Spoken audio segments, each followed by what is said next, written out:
air as he rubbed her hands to bring the blood back. "Come on, sweetheart, fight it," he whispered. When her lashes fluttered, relief washed over him like sunlight through clouds. She looked up, dazed, her voice barely a whisper. Where am I?" "You're safe now," he said softly. "You're at my ranch. You were lost out there in the storm.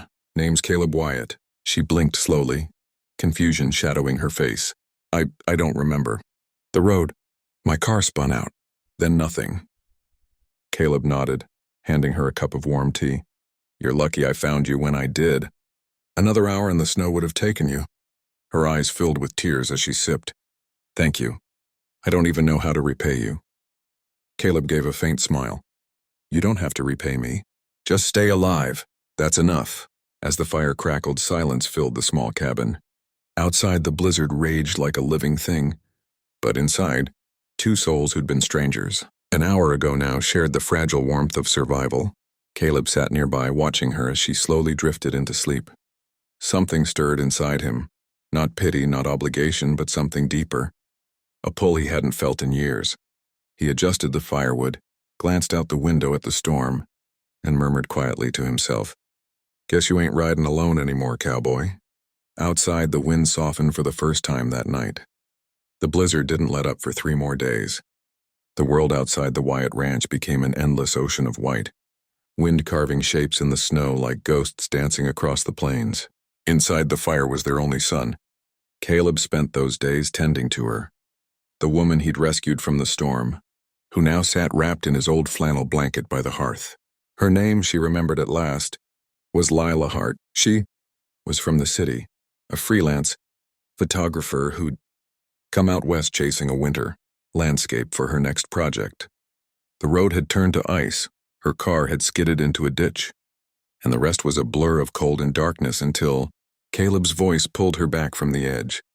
He didn't say much at first, just offered her food, warmth, and quiet company. But in the silence of the storm, they began to talk.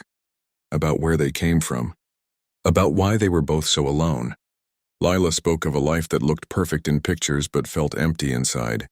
Of people who smiled for her lens but never saw her heart. Caleb told her about the ranch. How he'd lost it piece by piece after his father passed.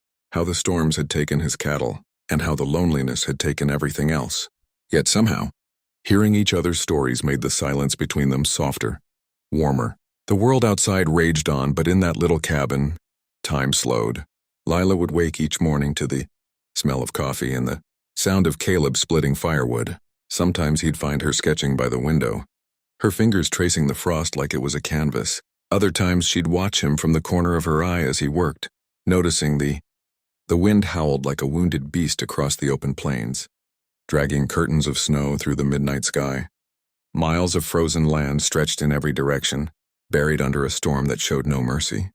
The old wooden fence posts were barely visible, and the ranch lights of Willow Creek had long disappeared into a white blur. Somewhere between the edge of nowhere and the beginning of forever, a lone figure rode against the storm, a cowboy wrapped in a thick duster, his hat pulled low, his breath a mist in the freezing air.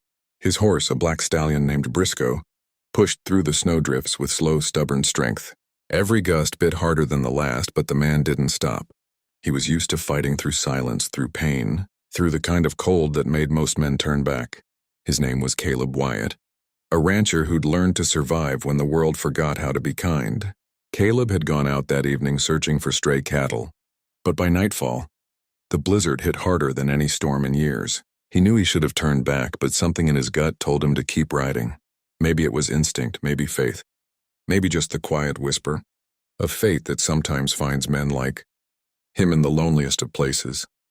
He leaned forward, scanning the snow-choked horizon, and that's when he saw it. A flicker of movement. Barely visible, a dark shape half buried near the old cedar tree at the bend of the frozen creek. Caleb pulled Briscoe to a stop, his pulse rising. He dismounted and trudged through the snow, his boots sinking deep. "Hello?" he called out, his voice swallowed by the wind. No answer. He bent lower, and his heart jolted. It was a woman. Her hair was tangled with snow, her lips pale blue, her hands trembling faintly against the white ground. Caleb dropped to his knees, brushing the frost from her face. She was alive, barely. Her pulse fluttered weakly beneath his fingers. He slipped off his coat and wrapped it around her, lifting her in his arms. She was light, almost too light, as if the storm had already begun to take her. "I've got you," he muttered, tightening his hold. "You're gonna be all right, darlin'. Just hang on." The wind screamed louder, slashing across his face as he struggled back to Briscoe. He hoisted her up, climbed behind, and turned the stallion toward home. The ride felt endless. Snow blinded his vision. The storm clawed at them with every gust, and the woman's body grew colder in his arms. Caleb whispered to her the way he used to whisper to his horses when they were scared. Soft, steady, hopeful. "Stay with me now. I'm not letting you go. Not tonight." Hours later, through sheer will, he reached the old Wyatt ranch, a lonely house standing strong against the wind. He kicked the door open, carried her inside, and laid her by the fire. The warmth flickered over her face, painting her skin with life again. He worked fast, boots off, blanket wrapped tight, kettle on the stove. Steam filled the